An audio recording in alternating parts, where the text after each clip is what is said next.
Welcome to the heart of the Russian Empire, the Moscow Kremlin, a fortress of red brick and frozen secrets, standing defiantly against the gray winter sky. Inside these walls lies the Armory Chamber. It is a place designed to overwhelm you. As you walk through its halls, your eyes are assaulted by gold. The diamond-encrusted crowns of the czars, the heavy golden Bibles, the carriages lined with velvet and silk. Every object here screams of power. Every object tells the official story of the Romanov dynasty, a story of victory, of wealth, and of divine right. But today, we are not here for the gold. We are not here for the diamonds. We are here to find a ghost. If you walk past the dazzling displays towards the edge of the room, you will find an object that seems out of place. It is a copper globe, dull, tarnished, standing on a wooden support that looks almost too simple for this room. It is pushed against the wall, half hidden in the shadows, as if the museum curators couldn't decide whether to display it or destroy it. This is the globe of 1746, created for Empress Elizabeth Petrovna, daughter of Peter the Great. To the casual tourist, it is just a piece of antique furniture, but to the trained eye, it is a bomb, a time bomb ticking quietly for nearly 300 years. Because if you look closely at the engravings on this copper sphere, the world you see is not our world. It depicts a planet with different lands, different oceans, and a political map that defies everything we have been taught in the history class. It shows a world where the Russian Empire was not the only master of the North. It shows a world where a giant, forgotten super civilization still ruled the East. In the next hour, we are going to conduct a forensic investigation of this artifact. We will ask why it is hidden. We will explore the impossible geography engraved upon it. And we will uncover the existence of Great Tartary, the empire that history erased. This is not just a story about a map. This is a story about the manipulation of reality itself. Let's begin our investigation, not with the globe itself, but with the silence surrounding it. In the digital age, information is everywhere. You can go to the Kremlin Museum's website right now. You can find high-resolution images of Fabergé eggs, detailed histories of royal gowns, and 3D models of ancient armor. But try to find this globe. Search for Globe of Elizabeth Petrovna 1746. The result? Silence. It is not featured in the highlights. It is not in the audio guide. Even in the virtual tour, it is a blurry shape in the background, unclickable, unlabeled. Why? Why would a museum, whose job is to show off its treasures, deliberately ignore a scientific masterpiece made for an empress? Observe its physical placement. In any museum in London, Paris, or New York, a globe of this quality would be the centerpiece of a rotunda. It would be lit from all sides. Visitors would be encouraged to walk around it, to see the world from every angle. But here, it is shoved against a wall. The back of the globe is physically blocked. You cannot see it. You cannot photograph it. And the staff behavior is equally strange. Independent researchers who have visited the Armory Chamber report a pattern. If you linger too long at the globe, security steps in. If you try to take close-up photos of the map details, you are told to move along. No professional photography. Keep moving. It is as if the globe is not an exhibit, but a prisoner. This behavior suggests fear. Fear that someone might notice the contradictions. Fear that someone might read the Latin inscriptions. Because once you start reading, the official history of the 18th century begins to crumble. Before we look at the map, we must ask, who made this? Was it a madman, a fantasy artist, or a clumsy apprentice? No. The creator of this artifact was Isaac Bruckner, a master mechanic, a mathematician, a member of the Imperial Academy of Sciences. Bruckner was not a man who guessed. He was a man of precision. He was hired by the Russian court specifically for his skill in creating complex, high-precision scientific instruments. In 1735, he had already created a similar instrument for Empress Anna Ionovna. He was the Steve Jobs of his era regarding mechanical geography. When he was commissioned to make this globe for Empress Elizabeth in 1746, he had access to the absolute best data available. He had access to the royal archives. He had access to the reports of explorers. This is crucial to understand. We are not looking at a drawing by a peasant who never left his village. We are looking at the culmination of 18th century state-of-the-art science. Every line engraved on this copper was approved by the Academy. Every border was drawn based on the official knowledge of that time. So, when we see errors on this map, we have to make a choice. Are they really errors? Or was Isaac Bruckner recording a reality that was later rewritten? Did he know something that we have forgotten? Keep this in mind as we look at the geography. We are looking at the work of a master, not a fool. Let's turn our eyes to the Far East, to the edge of the known world. The first anomaly is Sakhalin. Today, we know Sakhalin is a long island north of Japan, but in the 19th century, 60 years after this globe was made, the world's best explorers thought it was a peninsula. The famous Captain Krusenstern, the Russian hero of navigation, failed to find the strait separating it from the mainland in 1805. He wrote in his log that Sakhalin was connected to Asia. Yet, look at Bruckner's globe from 1746. There it is.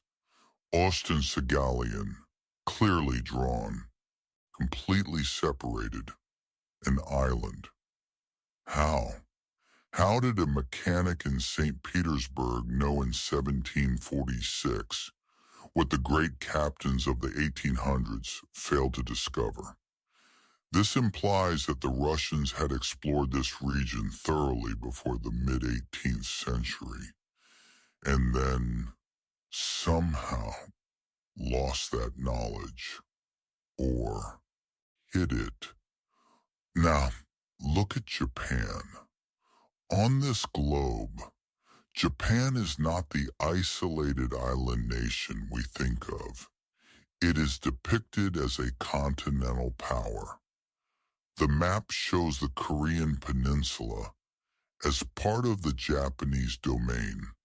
This completely contradicts the official history of the Joseon dynasty in Korea and the Edo period in Japan. Was this a political mistake, or does it reflect a different balance of power in the Pacific that has been scrubbed from the records?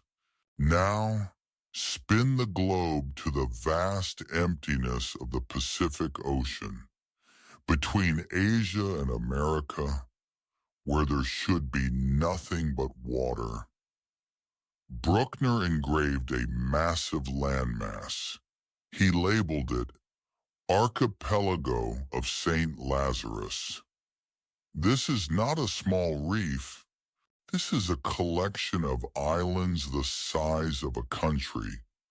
Some skeptics say this is just a mythical placement for the Philippines, but the Philippines are already there, further south, labeled correctly.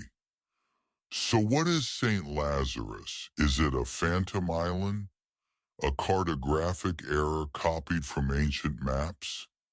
Or is it a memorial to a land that sank? A victim of the earth, changes that some alternative historians believe occurred in the recent past? And finally, let's look at Africa, the Sahara, the symbol of dryness. But on the Empress's globe, the Sahara is teeming with life. Bruckner engraved river systems cutting across the desert. He marks cities deep in what is now uninhabitable sand. Terra Negrita, the land of the blacks, is shown as fertile. We know that the Sahara was once green, but scientists say that was thousands of years ago. Why does a scientifically accurate globe from 1746 show a green Sahara? Could the desertification of North Africa be a much more recent event than we are told? Every continent on this globe whispers the same message. The world of 1746 was different, geographically and climatically. But all those geographical mysteries pale in comparison to the political bombshell. Let's look at the heart of Eurasia. Let's look at the land that should belong to the Russian Empire. The inscription is bold. It is undeniable. Tartaria Magna, Great Tartary. Modern history tells us Tartary was just a vague name for the region, like saying the Wild West. It wasn't a country. The globe screams lies. On this artifact, Tartary is a sovereign state. It has defined borders. To the north, the Imperium Rossiacum, Russian Empire, ends much further south than it does today. The border is a sharp line. Russia does not control Siberia. Tartary does. It has capital cities, names like Kembalu, Samarkand, Sharding. These are not tent cities of nomads. These are marked with the symbols of stone fortresses and trade hubs. It has distinct provinces: Tartaria Chinensis, Chinese Tartary; Tartaria Minor, Little Tartary in Crimea; Tartaria Independent, Independent Tartary. This structure suggests a federation, massive decentralized empire of khanates and kingdoms. united under one identity. And the Great Wall of China? On this globe, the wall is the southern border of this empire. It stands between China and Tartary. If the people to the north were just scattered savages, don't build the greatest structure on earth. You build it because the power on the other side is equal to you. Here is where the detective work gets interesting. We have a smoking gun just 1 year before this globe was made. In 1745, the Russian Academy of Sciences released the Atlas of the Russian Empire. This was the propaganda document. It was sent to Paris, to London, to Berlin. Its purpose was to say, look, Russia owns all of this, from Moscow to the Pacific. In that atlas, Tartary is gone. The lands are empty. They are labeled as subject to Russia or wild lands. But in 1746, inside the private chambers of the Empress, this globe tells the opposite story. The globe says, actually, the empire stops here, and the giant is still there. Why the discrepancy? It reveals a split in reality. The 1745 Atlas was what Russia wanted the world to believe. It was a claim of ownership, a wish list for future conquest. The 1746 Globe was the classified intelligence report. The Empress needed to know the truth.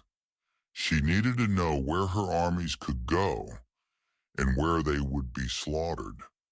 She knew that Great Tartary was real.